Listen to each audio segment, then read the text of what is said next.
gravity, damn gravity. Well, it's a permanent summer, but your words are like water.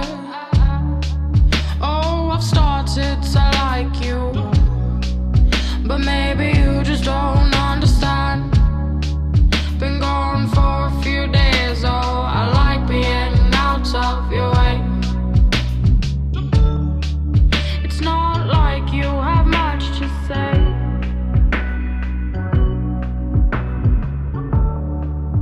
I've got something to tell you. What's that I hear? A trippy fade out? Well, here we go. Talk Like No One's Listening podcast. Episode 10. I've made it to 10. Every episode that I do of this podcast is a success to me, that I managed to wake up early in the morning and talk to myself for an hour. It's been very helpful for me, therapeutic in a way. Sometimes you just have to mentally throw up everything that's going on in your brain.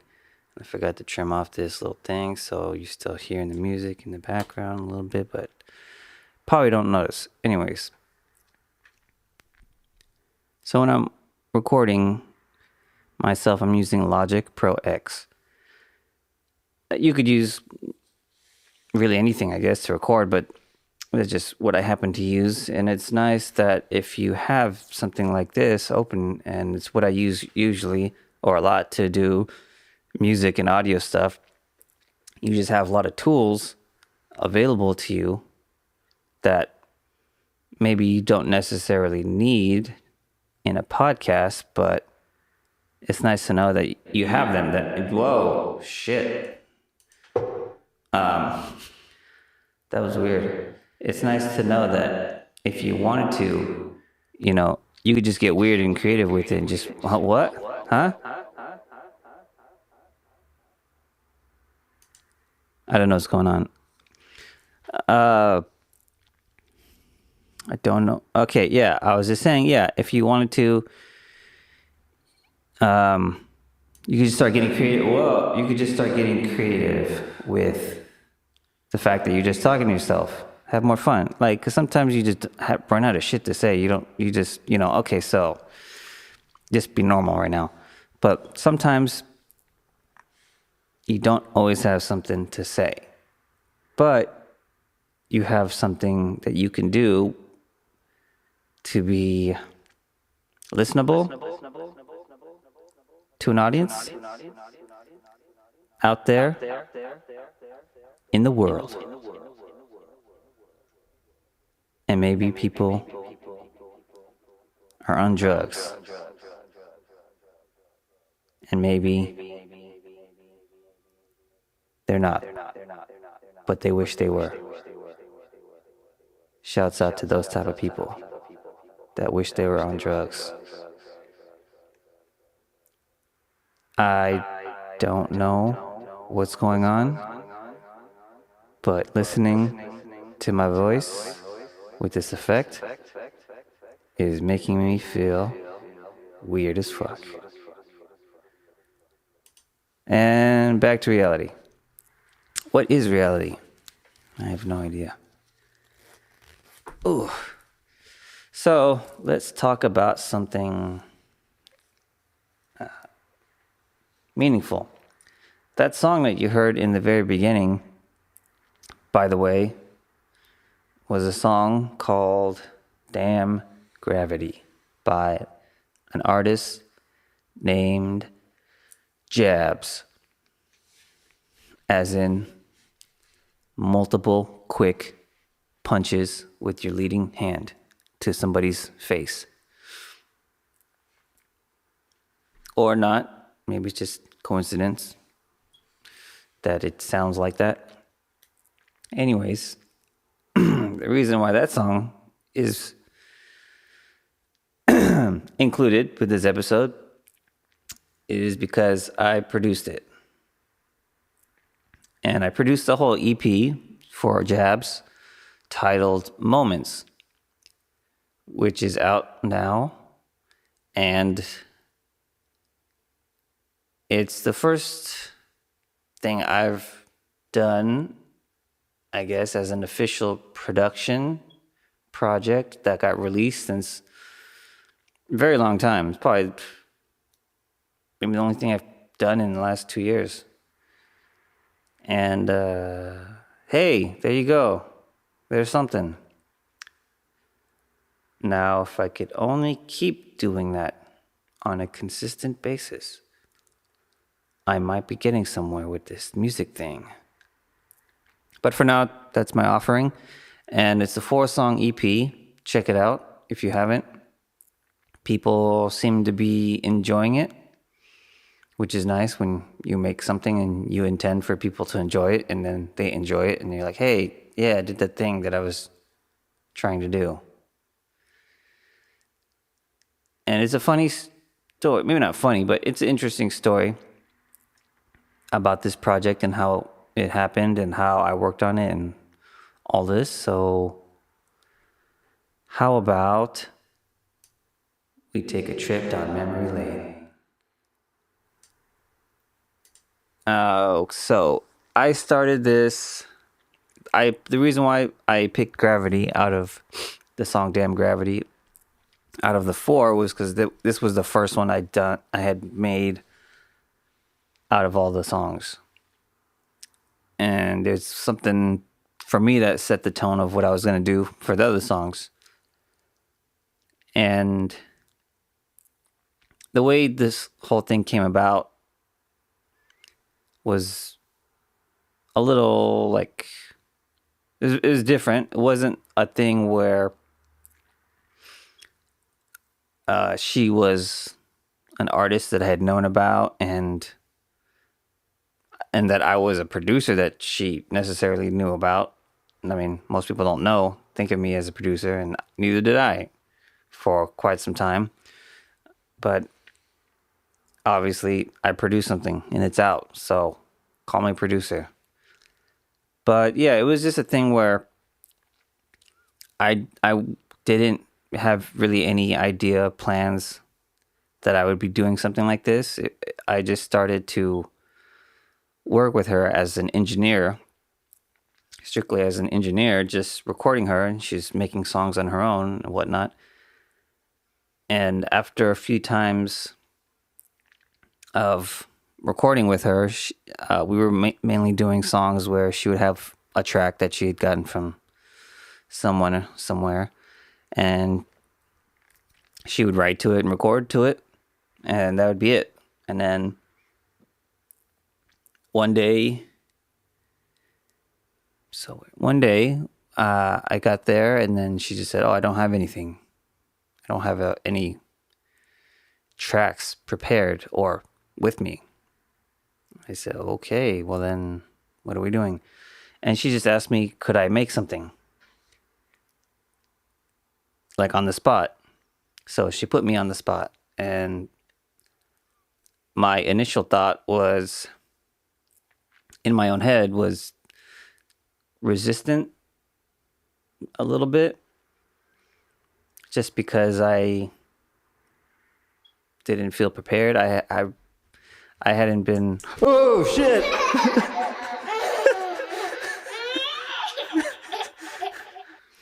Okay.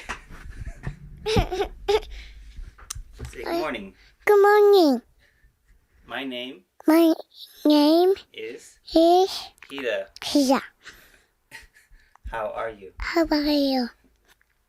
I love you, Papa. I love you, Papa. Oh, and I love you, Hida. Mwah! Kiss. Okay, well, I don't know what I'm gonna do now that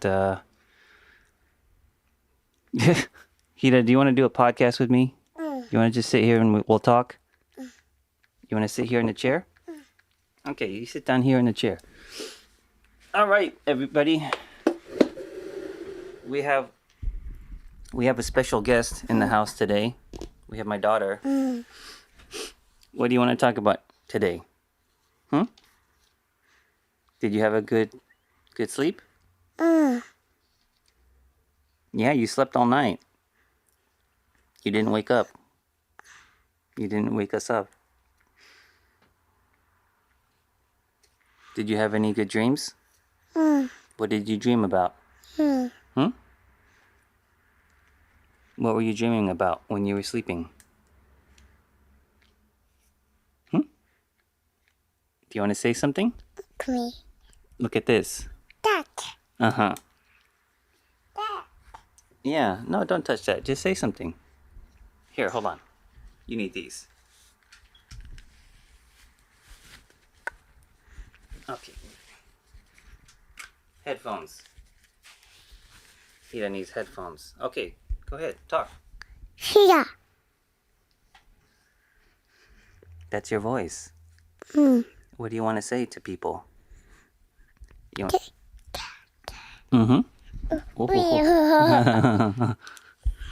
You want to say something to Mama? Mama. Yeah. Where's Mama? Mama's at work. Papa's here. Yeah, Papa is here. Mm-hmm. Papa. Banana. Oh yeah, there's a banana. There's a banana peel. Hira, you scared the shit out of me. Hira, you scared the shit out of me. Papa Tarzan. Okay. Papa. All right, so what you just heard was an outtake that I will not take out. So it's just part of the shit. So that really happened, and I had to stop right there, obviously. So this is a couple days later. I'm picking up where I left off, trying to at least, and try to remember what I was talking about and not repeat myself. But okay, here we go. Jump back into it. I was working with JABS, and then one day she asked me to make something for her on the spot, and I agreed.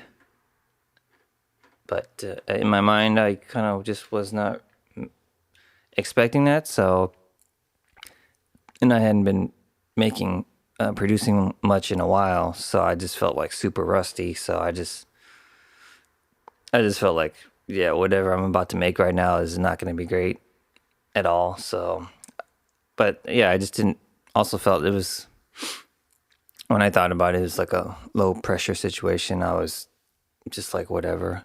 At that time, JABS was very new to the whole process and at the very beginning stage of her being an artist herself. So I thought at the most, okay, this will be something might go up on SoundCloud and a few people might hear it and whatever. So who cares? And then, and then she just played me something just kind of as a reference to just set the vibe of what she was going for. And then, I just got to it. So Gravity was I think Gravity was Damn Gravity. That was like the very first thing that I had made for her for this project. And then that was just I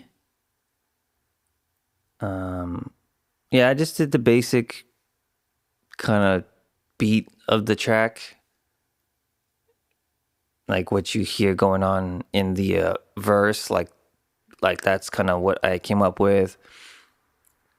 And then she recorded her part that day, maybe like 80-90% of what she was doing she recorded that day. And then later on my own, I went back and I finished up the production and added all the rest of the parts and arranged it and whatnot. And then after that, then when I played it for her, then she liked it, obviously, and then went back in to just tighten up add some backgrounds and things like that. And then, so that happened. And then for me, I was like, okay, that was like a one-off thing. And then, yeah, but then the next time I worked with her, I think the same thing happened again. Or, something like that. It was like over the next few months of working with her, it would be either that or going back to her coming with a track that she already had from someone. But yeah, over time, we ended up making, enough songs to fill this project. We had more, but this is just what she kept as her favorites. And by the time we got to the end of it, well, at least for me, working on the songs, first I was super just detached from the process and not making a big deal out of it, and just still not feeling super solid that I was like making the best stuff that I could make. But then once I just got further along in the process, I just realized, well, who knows, just in case, who knows where this might end up. It's all very much a big unknown as far as what's going to happen in the future. And at that time, JABS was still, like I said, very new. So I didn't know what would happen with her and her, like, career-wise, like what direction she would go. But I just thought, well, just in case this music ends up somewhere where people are really going to hear it, then I should just give it my 100% attention to try to make these songs the best records that I could with best of my abilities and my knowledge and experience. So a lot of what I thought about was that because she was so new to the process and everything, and she's still developing herself even just as a songwriter, that the easiest way to make this whole process flow, make it easy for her, make it easy for me, is just to fall back on my experience of being in the mainstream pop music world and to create these songs in the format of millions of songs that you've heard before, where it's, the pop format structure: verse, chorus, bridge, chorus, out, and I'm not mad at that. I never have a problem with making songs like that. Some people don't like that are just want to be very creative and artistic, and they just want to be doing things different, and that's cool, but because JABS didn't think that way yet, I worked that way. I made the songs that way, so it'd be very easy, just kind of alley-oop for her to just write a song to and increase the chances of us having like a decent record in the end. And so that's where most of my experience lies anyways. So for me, it's pretty easy to operate that way and to make my decisions and know, what's the next step to get closer to the finish line. And yeah, so I did Gravity. The next one might have been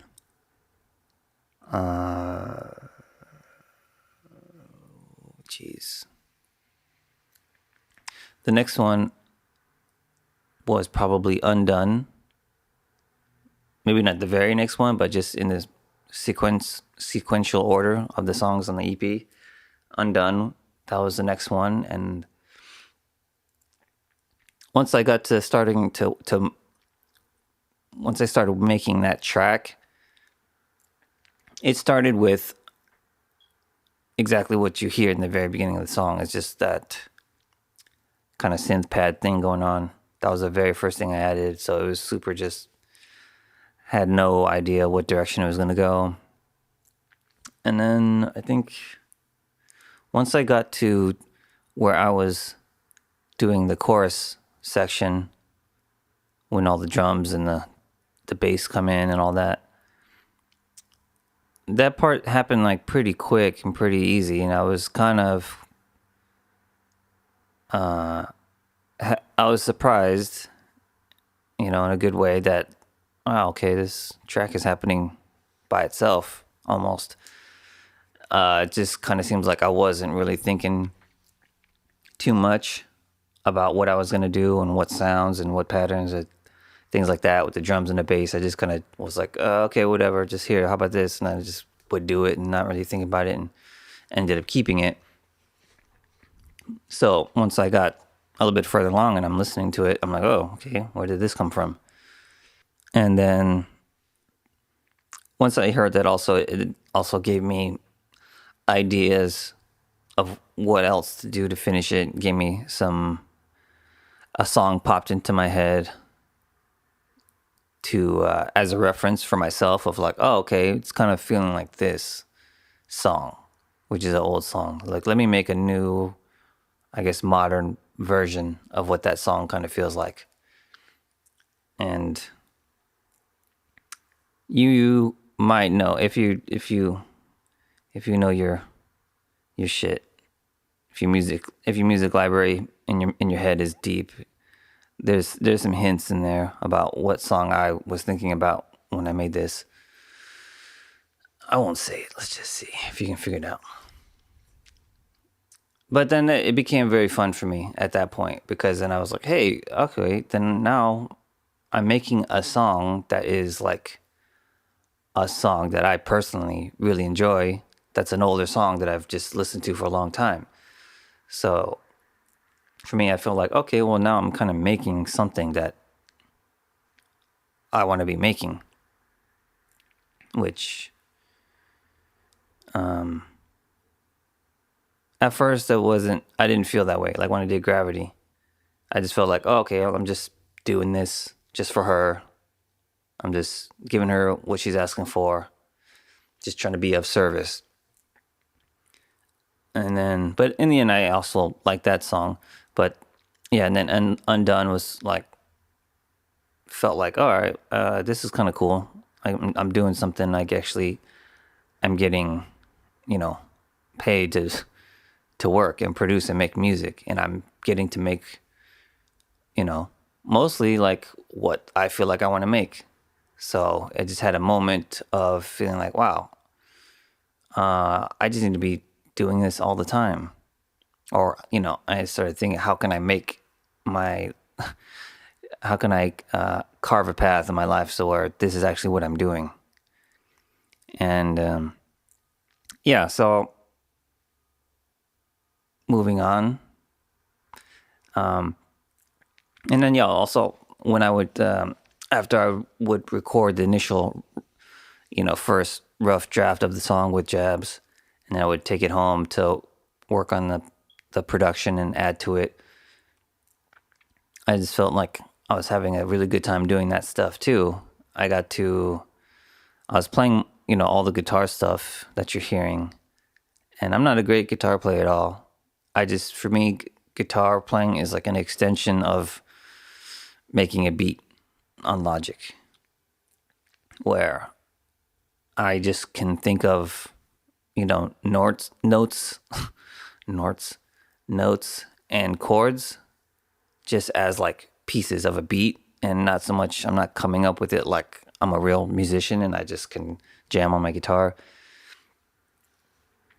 I can do it good enough, obviously, to just come up with those parts. But for me, that's like really fun when I can come up with something and record it enough times and edit it to make it sound like somebody's a real guitar player is playing it. I can fool everybody out there. And I figure if all these singers out there, this is not talking about JABS, but if all these other singers out in the world get to record their songs, like 2-3 words at a time, chop it, edit it, comp it, melodyne it, auto-tune it, add all these effects, and just make it seem like way better than what they can actually sing. I can do that playing guitar, and it's really not as big of a deal. I don't put myself out there as a guitar player, and I don't ever see myself having to perform. So it's like, whatever, someone else can perform that, and it'll all work out in the end. And that's so. And yeah, I think I did. Yeah, every one of these songs is guitar, is a pretty like primary part of the music. So,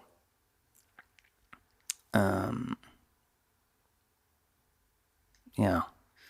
Okay, so that one, and then the next one in order was Time Is Real. And again, once I got to that one, I felt like I was having even more fun with that one. Once I got to the song, when you hear the songs, they're pretty much like the way that you're hearing them go from like the intro to the verse to the first chorus. So like that's how, like the order that I made the song in. I kind of literally just made the beginning. I was like, okay, that sounds like an intro, and then add something basic, kind of simple drums to be like, okay, well, this seems like this could be a first verse, just kind of easing into the song, warm up, and then chorus comes. I'm like, okay, now let's put all the music in and let it go from there. So once I got to doing the chorus part of Time Is Real, and I made that drum pattern, I was pretty happy with that. That was a mix of a drum loop with additional drums layered on top. And then I just felt like, all right, well, this is like, I'm glad I get to make stuff also that is not so typical of what most other mainstream music is sounding like. And so I get to draw. I pretty much, for all this stuff, like I got like a blank slate to work with. I wasn't. JABS was giving me playing me references, just like I said, for just like a general kind of mood and direction, but she pretty much let me do whatever I wanted to do. She didn't really give me too many comments of things that she wanted me to change. So I had a lot of freedom. So I was really grateful for that, because I got to just go into my own head, go into my own world, and I don't think that really like. It doesn't really happen a lot for producers. A lot of times when you're just trying to make stuff for people, it's like they have a particular way that they want to hear it. And a lot of times we'll give you lots of comments of how they want the track to sound. But yeah, so I got to just, when in the end of when you hear just this finished product, what you hear is, in the music and the production is you just get to hear like me and what my background is, as far as the type of production style that I've been kind of accustomed to and come from, and then musically what are the aesthetics, I guess, that I gravitate towards based on just my personal music taste. So it's a lot of, I don't know, at first I was just feeling like, is anyone going to like this? Because I feel like I'm pulling from a lot of like older music as like in my head for like references, the things I'm thinking about, to how I'm making these songs. So I was thinking, man, is this just sounding old? Does this sound like, because I work with like Willow and Jaden and Teo and Tyler, all these guys that are, everyone's, younger, way younger than me, teenage to early 20s age.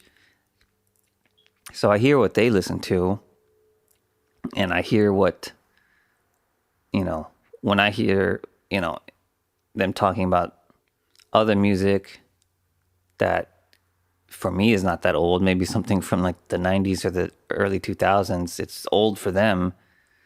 And I could tell, certain things just they're not into because it sounds old. So I felt like, oh, is that where my songs are, is that how they're going to come off? So I did have that thought in the back of my head where like, will the core audience of like JABS and Misfits music like be into this? And yeah, so, but I managed to just, through this whole process, stay detached enough to where I just thought about that time to time, but I just was like, whatever. I don't care, worst case, if nobody likes it, I don't have to publicize it. I don't have to promote it. I don't have to, I could just play, I could just hang out in the background and maybe no one will notice. And if people don't like it, then whatever. And yeah, that's how I was up until the actual like release of this whole EP. I really didn't talk about it too much with anybody, and JABS didn't really talk about it with anybody. So this whole thing really just went under the radar until it came out, which is kind of cool. And just get to surprise people. Because there was a lot of people I talked to that they heard it first, and then they talked to me about it. And then they would say, oh, do you know who produced this? I was like, yeah, I did. And they're like, what? I said, yeah. They're like, wait, which song? I'm like, no, the whole thing, like the whole EP, 100%, I produced it. I'm like, what? And then, before I had told them that, they were telling me that how much they liked it. So, it's not like they're trying to lie to me and hype me up or nothing. And, but yeah, it was nice to hear that, to get that feedback, because I really didn't play, on my end, I didn't play these songs for anybody either to get any kind of feedback. So it was a nice surprise. Okay, and then, yeah, the most recent song, obviously, that I did now was the title track of the EP was Moments. And that was, there was like a lot of other songs, I don't know, maybe like a few other songs that before we got to Moments throughout this process we had done where they weren't, they weren't the keepers, so they didn't get finished. They were just like maybe had like a one-time pass at JABS trying to write and record a record to some of these tracks. And yeah, so it was probably, I think, maybe a few times that had happened. So there was a good amount of space in between of time. So I think I was kind of, once I got to the day that I was making Moments, I was maybe not as motivated. Like the momentum maybe had worn off from the other tracks. And then plus I was just busy with doing so many other things. So mentally I was just not there. I kind of was, at the very beginning of it, I didn't really have any ideas. So I kind of just felt like, all right, well, just kind of another day at work. Let me just see what I can come up with, And I kind of felt like I'm just being like repetitive. I felt like I'm just doing the same thing again over and over. Like, because what you hear in the beginning of Moments, the guitar, opening guitar, like I felt like I had played those same chords like just a bunch of times previously, like in some of these other songs that I mentioned that were not keepers, that didn't get finished. and just other songs that I had just made previously. I felt like, man, I'm just doing the same thing over and over again. I'm such a hack. And so yeah, it was a little off to a bit of a rough start in the beginning because of that. But then I just kept going. I was like, whatever, just do what you did before. Just make a track. That's all. Don't think about it too much. Whatever. And then, yeah, so I did that main guitar thing, and then, yeah, same thing. Kind of what you hear going on in the verse when I kind of start introducing some drum elements. I was like, all right, here you go. Same shit I did before. I was kind of being bored with myself. And then I was like, all right, well, drums, yeah, here you go. And then chorus, okay, add more drums. And then, yeah. But once it got further along, then I was like, okay, now it actually sounds good. Once I figured out doing the drums, and I ended up, really liking what I did for the chorus, because I was thinking of like just trying to make a more mature version of like a musically mature version of kind of like a trap beat, or maybe not mature, but maybe mature and diverse and stuff like that, where it's like I'm using basis of like trap kind of drums, the actual drum sounds that people would use, that I would use for that. But there's no 808, of course. It's a bass guitar that I'm playing instead, and then there's no trap hi-hats. It's like I'm playing it more like it's live acoustic hi-hats and percussion and things like that going on, and guitar. So, but it's in that tempo. And it's like the beat, like kick and snare rhythm of something that could be ish, like in that world of the rap world. So I wanted to just make something that was just had those elements blended all together. And then by the end of it, I was really enjoying that, and I just kind of started thinking of that as kind of like a sound for me moving forward of like how I want to create stuff. And so stuff that I've worked on since then, like on my own, it's kind of been more of that. So hopefully in the near future, you never know with this kind of stuff, music, sometimes you just have no idea when it'll be ready to go. But other stuff that I've made has been along the lines of that, and and I've been enjoying it. And one of my partners that I work on music with, he's really been into it too. So we've kind of been on the same wave in that way. And okay, so it's out, and who knows? Hopefully, overall, I'm happy with it. I think people seem to be liking it, and I think for what it is, I think for the stage of where JABS is at, and then for me where I'm at, to kind of produce this project, and just to feel like pretty rusty, because I just wasn't fully in the mode of producer consistently during the time I was making these songs. I mean, but I guess you could say I was, because I produced songs, but I produced this project. But just how I was feeling was like I just wasn't feeling like, fully in shape, as if, like in shape to do music, like in shape to do physical activity. You know what I'm saying, hopefully.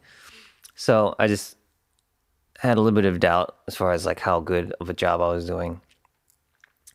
But I think considering all that, and just how this all kind of happened organically, I just kind of let it happen, even though I was pretty resistant. But I just let it happen, and I figured that was like just the best course of action. So, so considering all that, I think it was a success creatively, and just like as far as what the actual end final product is. Now, it's only been out for about a week when I'm at the time of me recording this, so we'll see. It's like it's a super indie project, so it's not like everybody's hearing it, but people out there, somebody's out there listening to it, and hopefully they're liking it and they're sharing it with other people, and it'll grow and get more fans as time goes on, and hopefully it will catch the ear of somebody that wants to place it in a high profile film or TV project. Fingers crossed. Putting out the intention to the universe so I can make money off of music, so I can continue to just make music for a living. That's the goal. That's the path.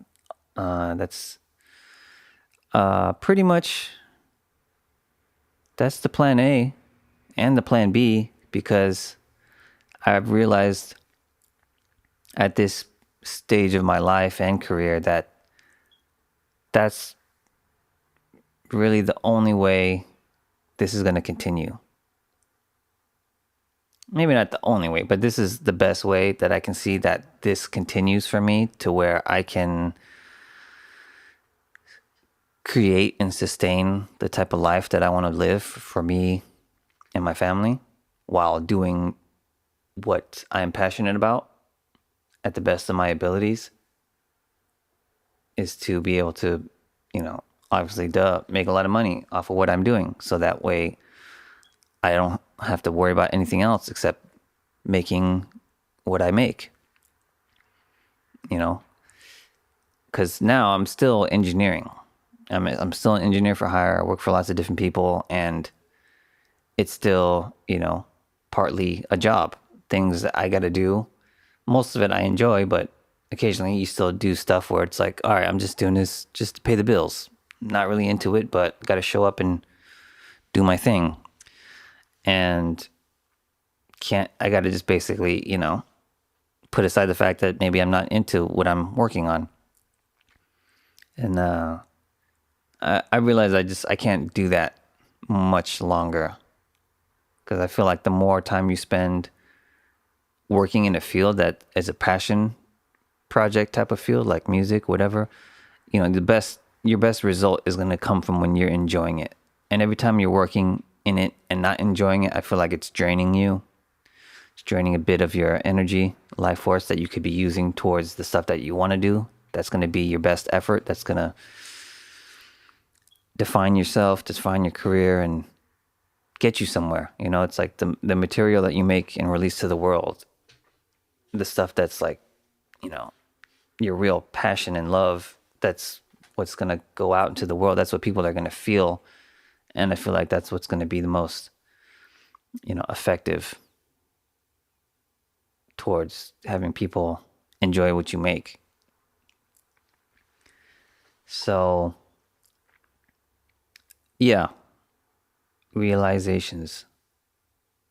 Had these realizations. So yeah, I was, I'm pretty grateful that this thing happened.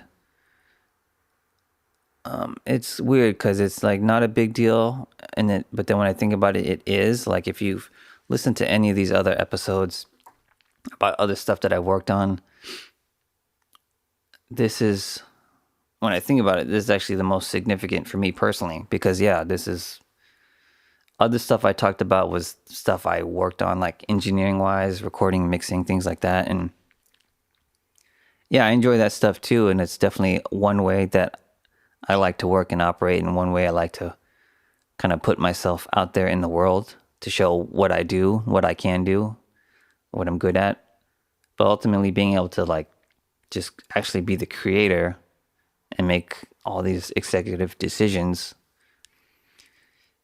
that's actually really where I want to be. So the fact that I got to do it and do it, professionally, not just I'm just doing this, as a hobby with somebody on the side for free, and it's just kind of like, I just, when I realized, I'm like, hey, I'm getting paid to make music. I'm actually like, so yeah, it just sparked me. I was like, well, like, hey, this, like, you're doing it now.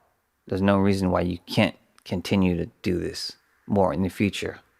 And you created this stuff with the idea to yourself that you're not working to the, your highest potential, and you could be doing way better. So imagine if you were doing this full time, working at your potential, what would you come up with? But then of course, yeah, with that thought in my mind as a driving force, as an inspirational, motivational force, of course life happens. You just get busy with stuff anyways. It's like, personal life, family, paying the bills, and then just getting busy with work because everybody's, hitting me up to work, engineering wise, and just being super busy with all that stuff.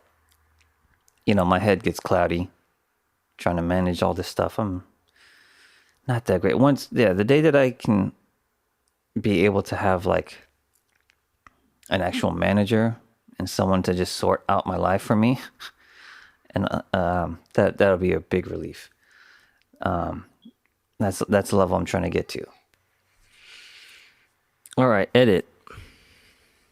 My daughter woke up on this day again, so I just cut it, and now I'm back later in the day, and it's always a little difficult for this kind of situation, because when I start talking, all right, I don't have anything planned. All I do is just talk until I get onto some kind of train of thought, and I just let it keep going until I run out of track for the train of thought. And then when it gets, of course, cut short, I just can't pick up where I left off again. I mean, I can listen to what I was saying before and try to continue it, but I like it when I could just talk and I just get kind of lost in what I'm talking about, because it's always fun for me to listen back to it later on and just listen back and see, oh, what did I actually talk about? But when it's doing like this and I have to like consciously think about continuing somewhere where I left off earlier, then I had to consciously direct my thoughts of what I want to talk about to that thing again. So I'm not going to try, but I think I spoke enough about the Moments EP. I gave you pretty much what there is, what's going on with me. And I think that, I don't even know. I just said I think that, but I was just trying to do that, hoping that by the end of me saying I think that, something would come out and I would have a sentence to say, but I didn't. So, damn.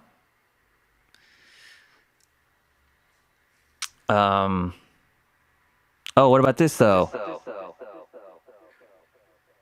Don't forget about that. Yeah.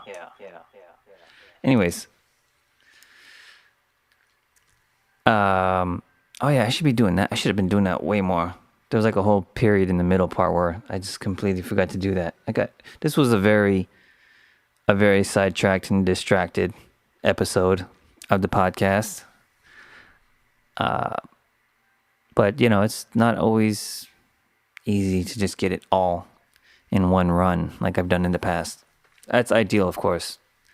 I enjoy it the most. I think I get the best out of it for myself, and I have no idea what people out there are getting for this. I've never gotten, well, not never. I mean, I've gotten feedback from people I know that have listened to this, which, is only a few. But as far as somebody I don't know, I've never heard any feedback. And I've checked out, my numbers on the actual podcast app, like on your iPhone. That's where I'm listening to podcasts. So, but as far as what I see from the numbers, it's not that high for people that are listening in that way. Most of the numbers I'm getting is from SoundCloud. And I get, I see the numbers. It's way, way, way more than what people are listening to on non-SoundCloud platforms. But yeah, I have a good amount of my episodes. They have, hundreds plus listens. And I don't know how SoundCloud counts a listen. If it's just someone hit play for any amount of time, does that count? Or does it mean they had to listen to the whole thing or majority of the thing? Because it's an hour each time. So I don't know if people are they click on it because they think it's going to be something because I put the title of a song or whatever project I'm working on. And I don't know if they hear me talk and they're like, oh, who the fuck is this guy? And then they just on to the next. But either way,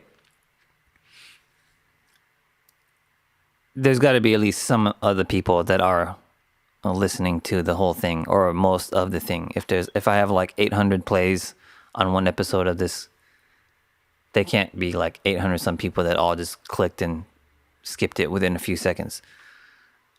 So, but yeah, out of all that, maybe one, two people might have left a comment just saying that they liked it, I guess. Shout out to whoever they are. But if, anyone listens to this and you'd like to say something to me, ask a question, or you are curious about music, engineering, production, industry, career, whatever, or not, whatever, you could ask. As far as I know, I don't have a fan base. I just have random strangers clicking. I just, I'm putting clickbait in my titles. So it seems like it's going to be something interesting. People want to go on SoundCloud and look up Willow, Jaden, or Teo. And then just by chance, they see my episode in their search results and they click on it. Maybe they're curious, what's this? And they hear it and they're like, who is this? No. Yeah, one thing what it seems to be like me when the whole world of podcasts is that it's a very much an older crowd. The majority of people that are listening, it's like an older, like I feel like it's like a late 20s and up kind of world. Just because when you look at all the top podcasts in the world, like, and you just go on the iTunes podcast charts and you look what's like the top, even like 100 out of the whole top 100, there's not a lot of podcasts that are out there that are the popular ones that are made by and for the younger generation. Not that I've seen. I'm sure that, of course there are. There probably is, but I just don't see it as much. Like when the closer you get to the top 20, it's all the people that are putting on hosting and doing those podcasts are mostly all like middle-aged and up. And I think that's, just generational because older people were used to talk radio and, interviews and conversation, like person-to-person conversation, things like that, which I feel like, that's just not as common for younger, like, if you're 20-something and younger, a millennial, I guess, whatever. I think that when you grow up in the generation where you have the internet your entire life and a smartphone your entire life or most of your life, that's just been your experience of how communication works, of media, of what you are watching for entertainment, education, whatever, information, news. It's a very different format and platform. And listening to one person or two people or three people or just talking conversation for long periods of time, I think that just doesn't happen. I think because it's so saturated with content of everything you could possibly think of, that for people that use their phone or their laptop or iPad or whatever to just get on the internet, and that's their connection to the world of information and media and communication, it's just a fucking vortex of your attention. And even if you find something that is interesting to you, within a few minutes, you're just like, oh, what's this? Another interesting thing. Oh, and then another interesting thing. And it just never ends. It never ends until you decide, okay, I need to go do whatever else I got to do. I got to be here. I got to go to work. I got to go to school. Got to go do this. Or if you have nothing to do, maybe you've just spent like 8 hours on the internet and you're like, fuck, what am I doing? Or you're not, obviously, at that point. But yeah, you might even just, whatever. I've lost myself. But yeah, it makes sense that younger generations are just, it's not so much a thing to listen to long format types of content. So, but podcasts are definitely getting really popular. Obviously, it's becoming a very, very, very popular thing. And I'm sure in time it will get to that point where there will be a large younger audience. And I don't know how that, I'm guessing that because of a lot of the things that I talk about in the music that I review, my projects, my work that I review, the audience for that music is all mostly a younger audience. So for anybody that's stumbling upon my podcast where I'm talking about this, it might be, a case where you are having an older guy. I'm not middle age. I'm 36, about to be 37 in a few days. And I don't feel old, but yeah, that number could seem old to people that are younger. Like 37 sounded really old when I was 21. So, but I still feel like not that much older than when I was in my 20s. I physically feel it in my actual body when I ache, but I don't know. I think working in music and being in a creative field keeps you young. So, and plus, I work directly with a lot of clients that are younger, teenage to early 20s. So, I'm curious. Yeah, I'm just curious to see what kind of connection, if any, I might be making to a younger generation. Because I think one thing that I like about doing this and what I, in the future, would like to offer is to people listening is just my experience and any type of, valuable information that can be taken away from my experiences. Because one thing is, I guess if you are wanting to work in music somehow, you want to have a career or life or whatever that's related to music, and you want to know how it all works and how do people do it, I'm definitely more than open to share that kind of stuff. But also, if I think there are the things that I've kind of experienced and lessons I've learned are very applicable to just life in general. If you are just the type of person that does not want to have a 9-to-5 office job for the rest of your life, if you are interested in being the type of person that is your own boss and you create your own world and your own life, it's not easy, of course, but there's a much bigger payoff if you are successful at it, and if you are, if you're successful at it. But yeah, it just takes so much more, not necessarily more skills than if you had like worked for a company, but it takes a lot more of like personal awareness and insight, and you have to be very in tune with yourself and very aware of what's going on with yourself, and be able to look at yourself objectively in order to learn a lot of the difficult lessons that need to be learned for you to be able to operate in the world as a independent professional person and not fall into so many traps, especially in music. Is just a landmine. I mean, a minefield. It's a minefield.